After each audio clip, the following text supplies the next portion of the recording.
This is why they tell you to keep your good news to yourself, or the things that you're working on to yourself. Because here's the thing. You may be fed up with your situation where you're ready to change it. However, the people around you may still see you as that same person, because either they want to stay the same, so they want everything around them to stay the same, so they're going to keep, appreciating that specific thing in a way that keeps everything the same, right? But you're going to have other people who are fed up with the same mundane thing happening over and over and over again, living paycheck to paycheck, invoice to invoice, denial after denial, rejection. They're going to eventually say, hey, you know what? I got to do something different because I'm tired of experiencing this thing. So it's time for me to do something different. And naturally, because you love these people, you want to invite them along on your journey. However, they're not ready to move. So what you find yourself doing is trying to run your race, but reaching your arm back to try to drag them along, but yet they're slowing you down because they don't want to move. So their pull against your pull is different. It's different. So a lot of times we have to affirm the things that we want in silence. And not as in silence as, oh, these people are hating on me. But no, as in silence because some of these people genuinely love you. Some of these people are your parents, your spouses, your children in some instances. Oh, that's a little sensitive. But it has to be said in some instances, right? And it's more so not them specifically, but the control that you want to have over their outcome, because you see how great your outcome is going to be and you naturally want them to be along. But it's not okay to drag them along if they're not ready to move. A lot happens when you keep your thing silent, because sometimes what needs to happen is they got to find their way, their own way. And you got to find your way, your own way. So what's going on for both of you guys may not mix. So you got to find a way to allow them to make their decisions, and for them to get fed up enough of their own situation. Not just because you found something great and you want them to see how great it is, just as you see it. That's not how it always goes. In fact, it's the exact opposite. You got to enjoy what you enjoy so much and focus on pouring that into your cup.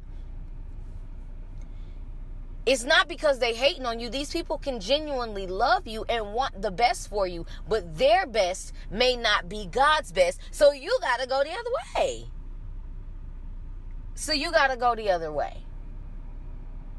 And that way involves you keeping your excitement and your things, unless you know this person is genuinely, like, you have a few folks that you can always tell good news to.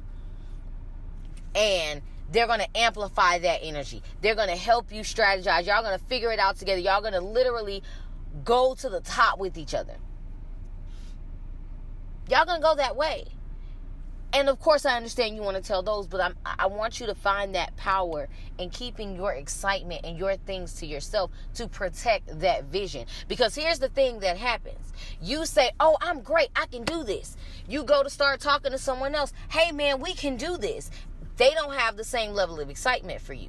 Or they don't want things to change. So they force themselves to say, oh, you can't do that, projecting their own insecurities onto you. Or in some instances, they hate and they don't want you to thrive. Right? Some of it is, oh, I'm just protecting you. I want to look out for you. And then some of it is, oh, you can't do that. That little business ain't going to work. How many of y'all heard that? That little business ain't going to work. That little idea ain't going to work. You can't do that. We don't have the money for that. How many of you have heard somebody else shut your dreams down, and then now you lose a level of excitement about it, whether you consciously know it or not? Because whenever that doubt creeps in and you're like, well, maybe they're right. You're right, man. We can't afford that shit. Now you just canceled it out on your end. But when you protect it and you say, you know what? I want to do this thing. And you just start walking towards that thing, that builds curiosity. To where people start seeing things naturally work out for you.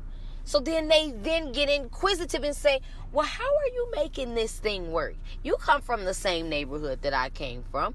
How are you making this work?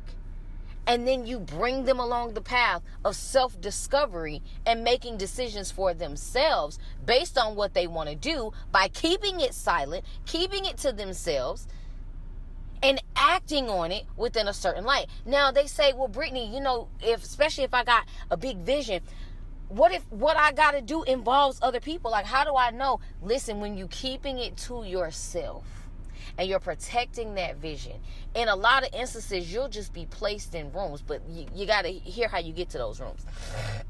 Excuse me. You get to those rooms by finding what you love. The resources, the people you need to work with, the people you're supposed to share your vision with, you're going to know who they are by how they speak. And a lot of times, those people, not in every case, but a lot of times those people are not in your direct vicinity. You got to go try something new. If you want to be in business, you may need to go start looking at seminars, coaches.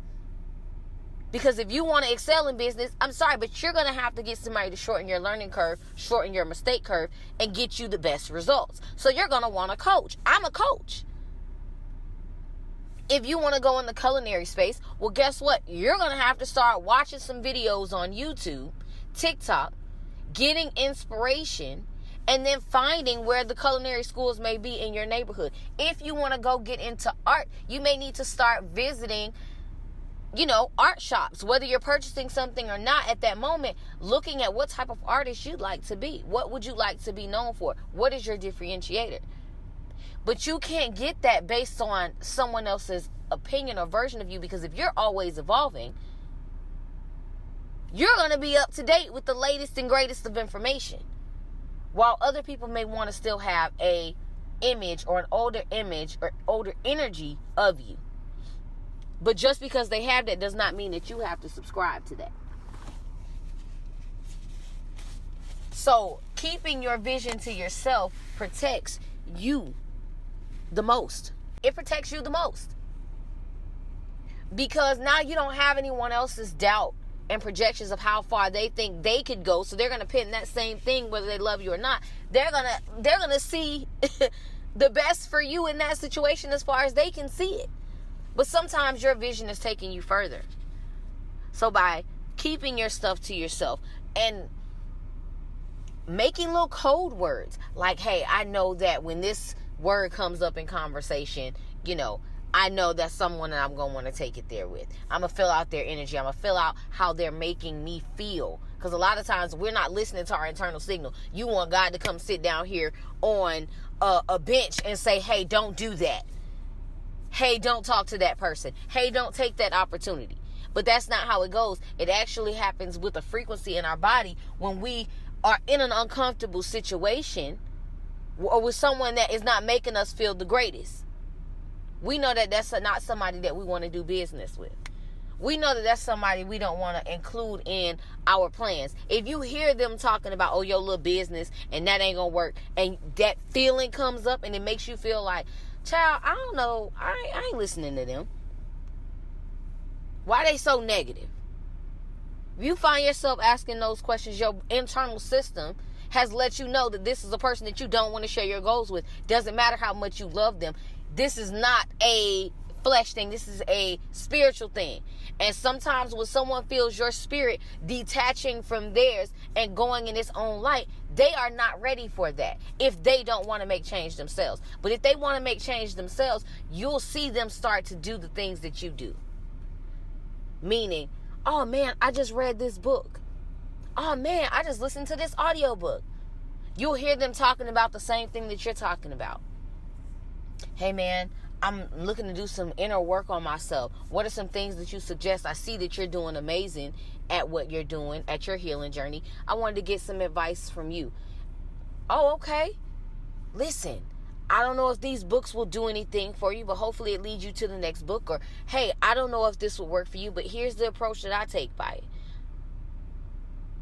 And you got to discover what works for you. What are some things that you love to do, right?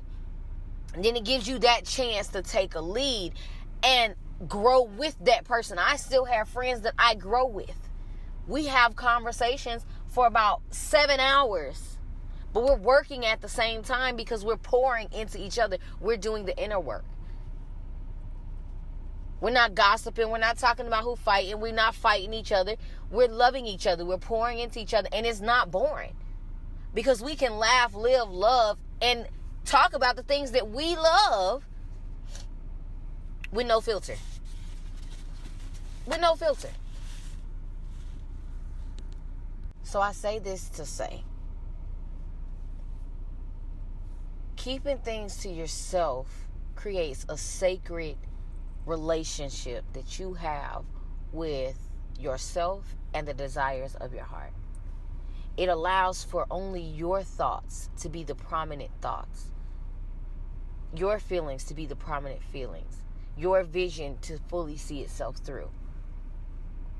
Now, do I want you to seek counsel? Absolutely. Because your mind can also be a negative space if you're not nurturing it. So as you're keeping these things sacredly to yourself, continue to progressively grow. What is one thing that you can do, or that one person that you can listen to that speaks life into your goals, into your dreams?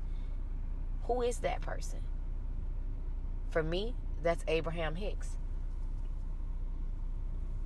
She has videos that are tailored to the topic that I need to hear in order for me to operate in a state of flow.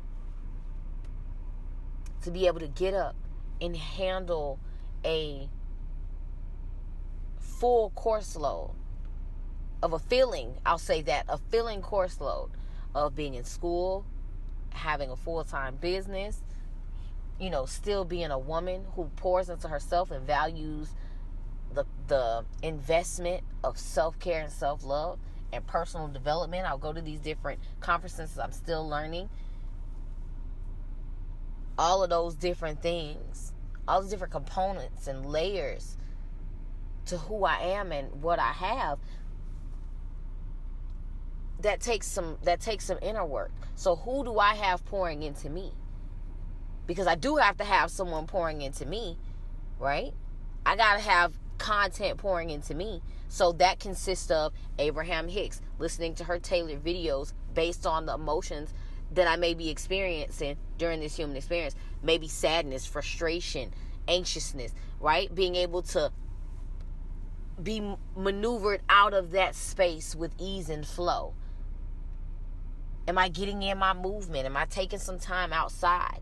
Am I dancing? Am I doing the things that I love? Am I going to eat? I love to eat. These are things that I was able to identify about myself. Now, if you don't know what that is, that's actually the beautiful part, because you get to customize that.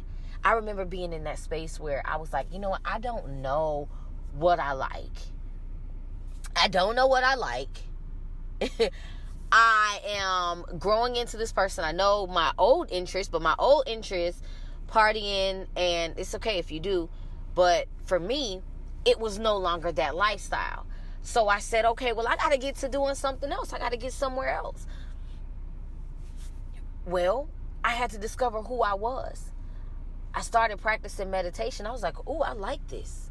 I like the stillness that I feel. I love being able to just relax in my body and surrender so that spirit can take over and do what needs to be done and move the things around, because sometimes we get so stuck in that work. We forget the part about be still and know that I am God. Like, be still and know that there is something taken care of to whatever your verbiage is. You have something covering your plans. So by keeping these things to yourself, but continuously feeding, nourishing yourself, and growing, that's how you're going to get to the other side of that fear. That's how you're going to prove doubt wrong. That's how you're going to show everyone around you that, hey, I can actually shine my light, but there's room for you to shine your light too. How amazing would that feel to wake up every day, no matter the condition? Because I felt this good when I was at one of the lowest considered, in a worldly space, lowest monetary possession. I still felt good because I understood that, hey, abundance lives everywhere. I always have a resource at my side. I always have a resource at my side. And I ate today, and I began to be present, right? We're going to talk about those in a moment. We're going to talk about the specifics in a moment of the things that are done. But all of that came with me keeping my things to myself. I became a powerful force to be reckoned with because I became so solid. I stopped being scared of the healing because I thought that the healing had to be grueling. I thought that the healing had to be tears, busted and disgusted. And don't get me wrong, you may have your moments, but even in those conditions, there is still something to be happy about because all you have is right now. So if what you have in this now is not what you want, there is a way to get yourself to the next place, but you cannot just wish alone. You can't just say, oh, I want to be there, but not do the inner work.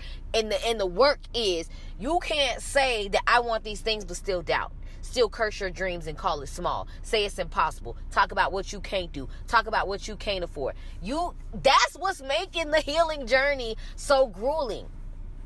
Because you're still tuned into an old frequency, an old radio station that's playing the same old song. But it's powerful to be in that condition, but not be in that condition. Because you got to understand that as you're transitioning from one space into the next, there are things that have to be shifted here on this physical plane. So it takes time. And I don't like to say it takes time because time in my head, it feels like an illusion, but I'll go with it for the sake of this, right? Things have to change out on the physical surface, right? Pay dates coming in, moving, packing up the house to move into another place, buying another car, going to the dealership, actually taking the action of it. So the action of it does hold a bandwidth of time, right? From a practical standpoint. But things emotionally can change in a moment, a second, a minute, an hour, one phone call, one text message, one thing that you hear that triggers an entire evolvement of self. That can actually happen quick. So by you protecting your vision and keeping it to yourself, but doing the inner work is going to speed everything up.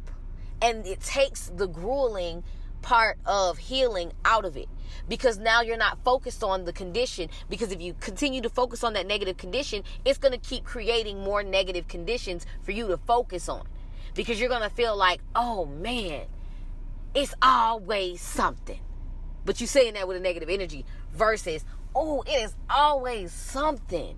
In a good way, and being excited about things that are going right.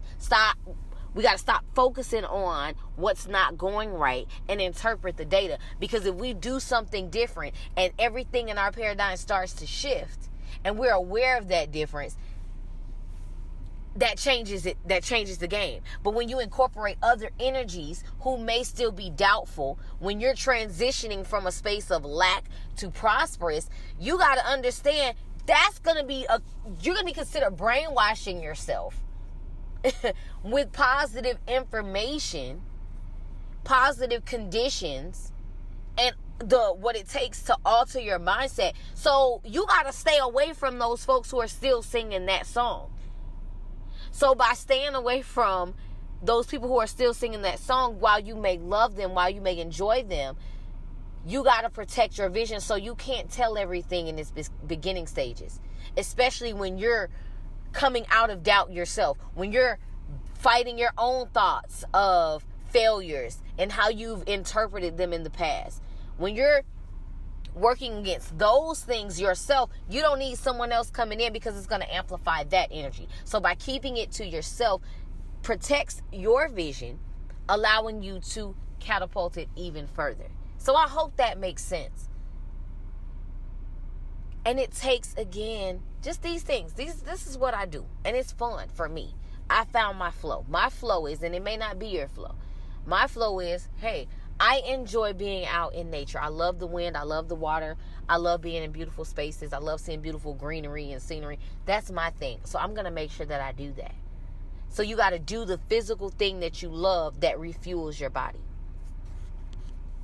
You got to have something that refuels the mind.